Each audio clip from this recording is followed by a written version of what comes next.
Assalamualaikum warahmatullahi wabarakatuh. Perkenalkan, nama saya Raihan Maulana dengan NIM 201130072. Di sini saya akan mempresentasikan materi terkait dengan mata kuliah hukum bisnis, yaitu materi tentang perusahaan go public.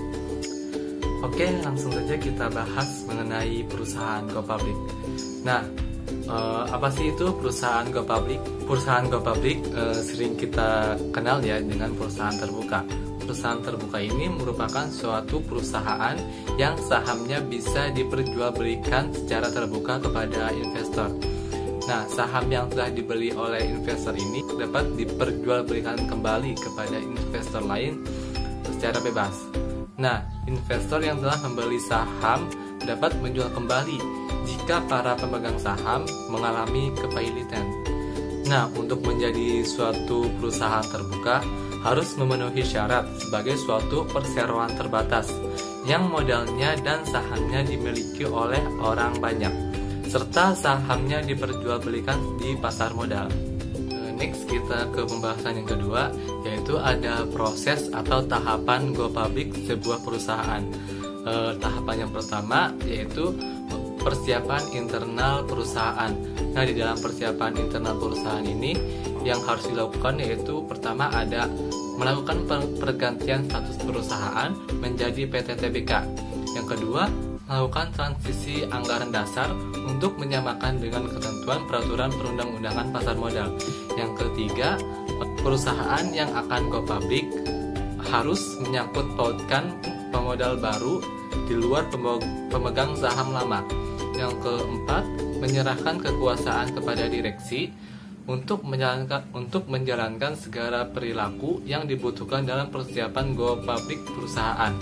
Yang ketiga yaitu ada pemberian pengajuan pencatatan saham ke Bursa Efek Indonesia. Tahapan yang keempat ada pengajuan pernyataan pendaftaran ke Otoritas Jasa Keuangan atau ke OJK. Lanjut, tahapan kelima yaitu ada penawaran umum saham kepada publik. Dan tahapan yang keenam yaitu pencatatan dan perdagangan. Lanjut, kita ke tahapan yang kedua, ada penunjukan underwriter dan persiapan dokumen saham perusahaan di Bursa Efek Indonesia. Next, kita ke pembahasan yang ketiga, yaitu tentang para pelaku di pasar modal. Yang pertama yaitu ada pihak yang melakukan kegiatan investasi. Nah, di pihak ini terdiri dari dua pihak ya. Yang pertama ada investor yang bersifat perorangan, dan yang kedua ada investor yang bersifat badan hukum atau lembaga. Yang kedua ada pihak yang melakukan kegiatan penarikan modal. Di dalam pihak ini yang pertama ada emiten, yang kedua ada perusahaan publik. Lanjut, pihak yang ketiga yaitu pihak yang bertindak sebagai penyedia fasilitas. Nah, di pihak ini ada yang pertama ada Bursa Efek, yang kedua ada lembaga clearing dan penjaminan, yang ketiga ada lembaga penyimpanan dan penyelesaian. Lanjut, pihak yang keempat ada pihak yang bertindak sebagai pengawasan. Hal ini Badan Pengawas Pasar Modal atau BAPEPAM. Yang kelima ada pihak pendukung dalam pasar modal. Nah, pihak pendukung dalam pasar modal ini meliputi satu, lembaga pendukung pasar modal. Di dalam lembaga pendukung pasar modal ini berupa kustodian, biro administrasi efek, wali amanat. Yang kedua ada profesi pendukung pasar modal, bisa berupa akuntan publik, konsultan hukum, perusahaan penilai, dan notaris. Lanjut, pihak keenam ada pihak yang bertindak sebagai pengatur emisi dan transaksi, yaitu ada penjamin emisi efek, wakil penjamin emisi efek, ketiga perantara pedagang efek, dan yang keempat wakil perantara pedagang efek. Dan pihak yang terakhir yaitu ada pihak yang bertindak sebagai pengelola dan konsultasi, yaitu ada manajer investasi, wakil manajer investasi, penasihat investasi perorangan, penasihat investasi berbentuk perusahaan, dan reksadana. Oke, kita lanjut ke materi yang selanjutnya, yaitu materi terkait dengan contoh dari perusahaan terbuka. Di sini saya hanya memberikan satu contoh saja tentang perusahaan terbuka, yakni dari PT Nippon Indosari Korpindo Tbk. Nah, ini dia contoh dari perusahaan terbuka, yaitu dari PT Nippon Indosari Korpindo Tbk. Perusahaan ini merupakan produsen roti massal pertama dan terbesar di Indonesia. Perseroan ini memiliki merek dagang yang bernama Sari Roti dan Sari Kue. Perseroan ini sudah berdiri sejak tahun 1995 dan berdiri di Cikarang, Kabupaten Bekasi, Jawa Barat.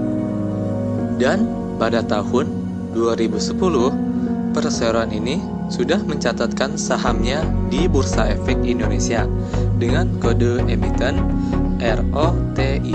Perseroan ini memiliki dewan anggota yang terdiri dari presiden komisaris, selanjutnya komisaris independen yang dipimpin oleh Bapak Yusuf Arbianto Condro Lukito yang telah menjabat sejak tahun 2015. Selanjutnya, direktur yang dipimpin oleh Ibu Indrayana yang telah menjabat sejak tahun 2010. Selanjutnya, ada presiden direktur yang dipimpin oleh Ibu Wendy Yap yang telah menjabat sejak tahun 1998. Nah, perseroan ini juga memiliki entitas anak dan asosiasi. Yang pertama, ada PT Indosari Niaga Nusantara yang merupakan entitas anak dari PT Nippon Indosari Korpindo Tbk. Yang kedua, ada PT Mitra New Grain yang merupakan entitas asosiasi dari PT Nippon Indosari Korpindo Tbk. Nah, PT Indosari Niaga Nusantara ini merupakan perseroan yang bergerak dalam bidang usaha perdagangan yang bertugas untuk memperluas sebaran distribusi produk sari roti ke seluruh Indonesia. Sedangkan PT Mitra New Grain ini merupakan perseroan yang bergerak dalam bidang usaha untuk memproduksi segala jenis tepung yang sudah dicampur dan adonan tepung yang sudah dicampur. Berikutnya saya akan memberikan informasi terkait dengan saham dari PT Nippon Indosari Korpindo Tbk. Berdasarkan tanggal initial public offering pada tanggal 28 Juni 2010, saham penawaran dari perusahaan ini yaitu senilai 151.854.000. Saham pendirinya yaitu senilai 860.506.000 dan total saham yang telah terdaftar yaitu senilai 1.012.360.000. Persentase dari sahamnya yaitu sebesar 15,00%.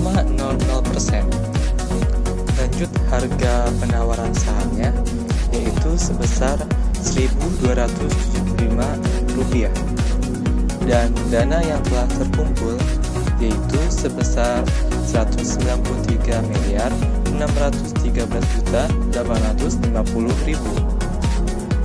Selanjutnya yaitu Biro Administrasi Efek, yaitu ada dari PT Raya Saham Registrar, dan penjamin emisi utama yaitu dari PT OSK Nusadana Sekuritas Indonesia.